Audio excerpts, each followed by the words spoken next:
ప్రజలకు వెన్నుపోటు పొడిచినట్టుగానే ప్రభుత్వ ఉద్యోగులను పక్కన పెట్టేశారు. మా సమస్యలు తీర్చండి మహాప్రభో అని మొత్తుకుంటున్నా సరే వారి పట్ల కనికరం చూపడం లేదు. మొక్కుబడిగా చర్చలు జరిపి ముఖం చాటేస్తున్నారు. దీంతో విసిగిపోయిన ప్రభుత్వ ఉద్యోగులు ఇకపై తాడో పేడో తేల్చుకుంటామంటున్నారు.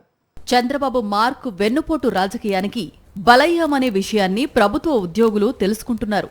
సంపద సృష్టిస్తారని, అధికారంలోకి రాగానే ఉద్యోగులకు అది చేస్తా ఇది చేస్తా అని ఎన్నికల ముందు దండిగా కబుర్లు చెప్పిన చంద్రబాబు అధికారంలోకి రాగానే ప్లేట్ పిరాయించేశారని ఉద్యోగ సంఘాల నేతలు మండిపడుతున్నారు. అధికారంలోకి రాగానే ఐఆర్ ప్రకటించేస్తానన్న చంద్రబాబు ప్రభుత్వం ఇప్పటి వరకు ఆ ఊసే ఎత్తడం లేదు. ఇక పీఆర్సీ సంగతి సరే 12వ పీఆర్సీకి కమిషనర్ను ఇప్పటి వరకు వెయ్యలేదు. పెండింగ్లో ఉన్న డీఏలతో పాటు కొత్తగా ఇవ్వాల్సిన డీఏలపై 2 ఏళ్లుగా ఉద్యోగులు, ఉద్యోగ సంఘాలు పోరాడుతూనే ఉన్నాయి. 2 ఏళ్లుగా ప్రభుత్వం చుట్టూ తమ సమస్యలు, డిమాండ్ల పరిష్కారం కోసం తిరుగుతున్నా కనీసం వారిని పట్టించుకున్న దాఖలాలు లేవు. అంతేకాదు, ప్రజల ముందు ఉద్యోగులను దోషులుగా నిలబెట్టే ప్రయత్నం అనేక మార్లు చంద్రబాబు చేశారని మండిపడుతున్నారు ఉద్యోగులు. ప్రభుత్వానికి వచ్చే ఆదాయంలో 90% మీ జీతాలకే సరిపోతున్నాయంటూ కొత్త డ్రామాకు తెరతీశారని బాబు తీరును తప్పుపడుతున్నారు ఉద్యోగులు. ఇటీవల ఉద్యోగ సంఘాలతో చర్చలు జరిపిన ప్రభుత్వం 10 రోజులు దాటినా స్పందించడం లేదని ఉద్యోగ సంఘాల నేతలంటున్నారు. చర్చలు జరిపి నిర్ణయాలు ప్రకటించకుండా కాలయాపన చేస్తున్నారని ఆగ్రహం వ్యక్తం చేస్తున్నారు. ఆగస్టు 15లోగా తమ సమస్యలపై స్పష్టమైన నిర్ణయాలు ప్రకటించాలని డిమాండ్ చేస్తున్నారు.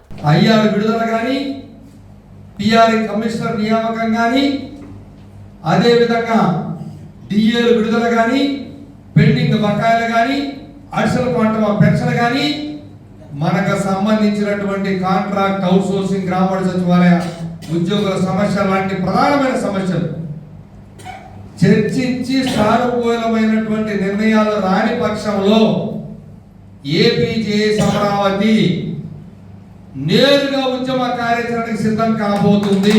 మరోవైపు ఆర్టీసీ ఉద్యోగులను సైతం ప్రభుత్వం ఇదే తరహాలో మోసం చేస్తోందని ఆ సంస్థ జేఏసీ నేతలు మండిపడుతున్నారు. ఎలక్ట్రికల్ బస్సులను ప్రవేశపెట్టడం ద్వారా దశల వారీగా ఆర్టీసీని ప్రైవేటీకరణకు అడుగులు వేయిస్తూనే ఆర్టీసీ ఉద్యోగులకు ఎలాంటి నష్టం కలగదని నమ్మించే ప్రయత్నం చేస్తోందని కూటమి ప్రభుత్వ తీరును ఎండగడుతున్నారు. ఆర్టీసీపై చంద్రబాబు కుట్రలను గుర్తించిన ఆర్టీసీ ఉద్యోగులు గత 4 నెలలుగా వివిధ రూపాల్లో నిరసనలు చేస్తున్నారు. శాంతియుతంగా చేస్తున్న తమ ఉద్యమాన్ని ప్రభుత్వం పరిగణలోకి తీసుకోవడం లేదని, కార్మిక సంఘాలను, ప్రజలను పక్కదోవ పట్టించాలని చూస్తున్నారని మండిపడుతున్నారు ఆర్టీసీ ఉద్యోగ సంఘాల నేతలు. ఈ జేఏసీలో ఏదైతే విద్యుత్ బస్సులు ఆర్టీసీ కొనుగోలు చేసే ప్రక్రియ జరిగితేనే ఈ సంస్థ నిలబడుతుంది. ఇవాళ ప్రజలకు అనుగుణంగా పెరిగిన ప్రయాణికులకు అనుగుణంగా ఇవాళ విద్యుత్ బస్సులు ఆర్టీసీకి ఉంటుందా, లేదా సిఎన్జి బస్సులకు ఉంటుందా, లేదా డీజిల్ బస్సులకు ఉంటుందా, మొత్తం మీద కావాల్సినటువంటి బస్సుల సంఖ్య ఈ ప్రభుత్వం తక్షణం కొనుగోలుకి ముందుకు రావాలి. రిక్రూట్మెంట్ ఫైల్ ఏదైతే ఉందో దాన్ని తక్షణం క్లియర్ చేసి ఇలా మేజర్ అంశాలు, ఫైనాన్షియల్ అంశాలు ఏదైతే ఉన్నాయో అవి ప్రభుత్వ పనులు ఎక్కువ ఉన్నాయి కాబట్టి వాటిని తక్షణం క్లియర్ చేయాలని చెప్పేసి మీ ద్వారా ప్రభుత్వానికి మరొకసారి విజ్ఞప్తి. ఆర్టీసీని కాపాడుకునేందుకు తమ పోరాటం కొనసాగుతుందని, ఇప్పటికైనా ప్రభుత్వం తమ డిమాండ్లపై స్పందించకపోతే భవిష్యత్ పరిణామాలకు ప్రభుత్వమే బాధ్యత వహించాల్సి వస్తుందని జేఏసీ నేతలు స్పష్టం చేస్తున్నారు.